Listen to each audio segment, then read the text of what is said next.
So Jamaal Bowman goes on CNN, and man, he breaks out the blowtorch for Nikki Haley. This is good. Watch this. President Biden hasn't addressed this latest strike in Rafah that has really touched off a huge firestorm, both here in the United States and around the world. Well, he should. He should have day one as soon as it happened. I know he's on the campaign trail, but that's no excuse. I mean, when you look on social media, U.S. weapons are burning infant children alive. And so he has to respond.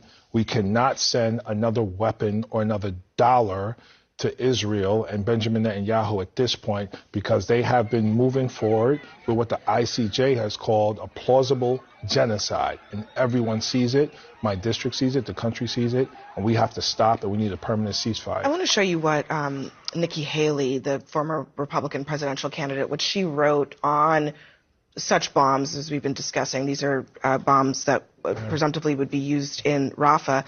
She signed "Finish them" on the rocket. What's your response to that? Nikki Haley is disgusting. She's a disgusting human being to do that. That's genocidal language. And it's the language that has the American people turning against our government.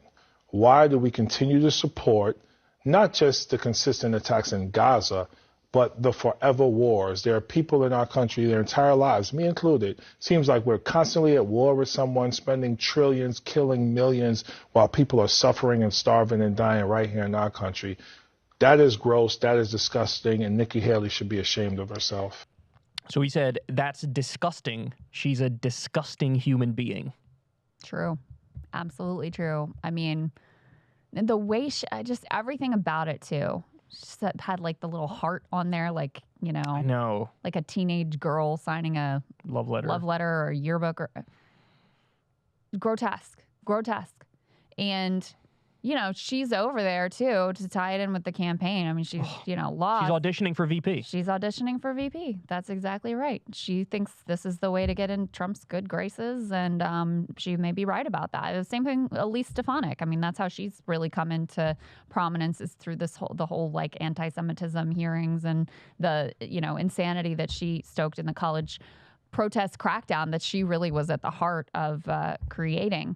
So think about the fact that we had a whole national conversation about what, rally chants college students who are powerless are saying.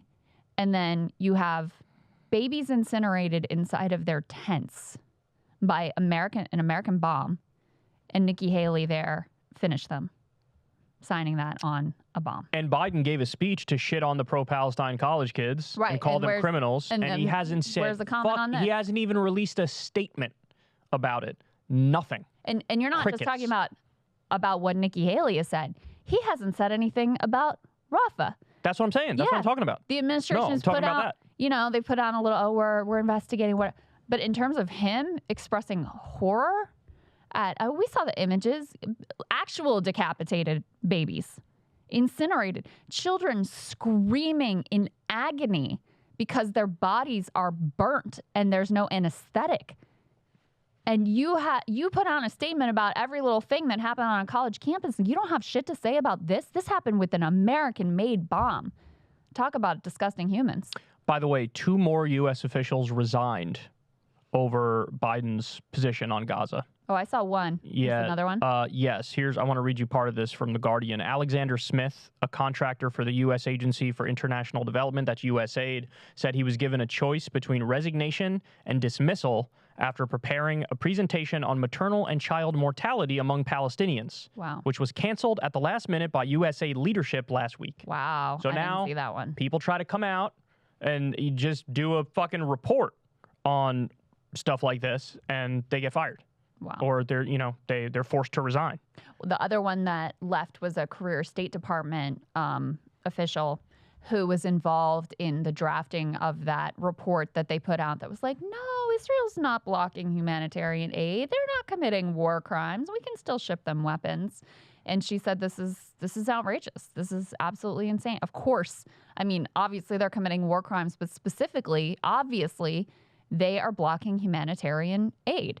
Every single independent organization says so. We see the trucks lined up for miles. We see people starving to death. We see the fact that aid has dropped precipitously, something by like 65% since the invasion of Rafah. And she said, I can't go along with this. This is it. This is the breaking point for me to, be associated with this report claiming they're not blocking humanitarian aid. Absolutely not. And by the way, this doesn't have anything to do with Biden, but while we're talking about people getting fired for being correct, there's a Palestinian-American nurse in New York City at NYU Langone, and she had just received an award for her compassion in caring for mothers who lost their babies. And she was fired because in her acceptance speech, she mentioned the genocide in Gaza.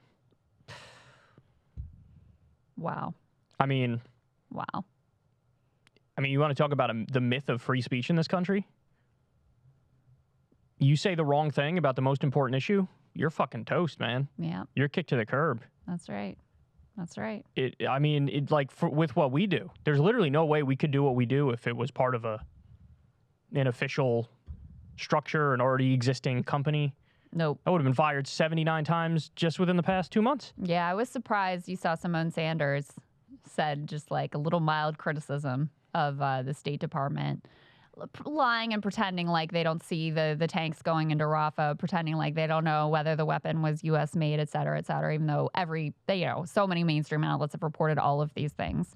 And she deserves credit for even that little bit of criticism because she's over at MSNBC now.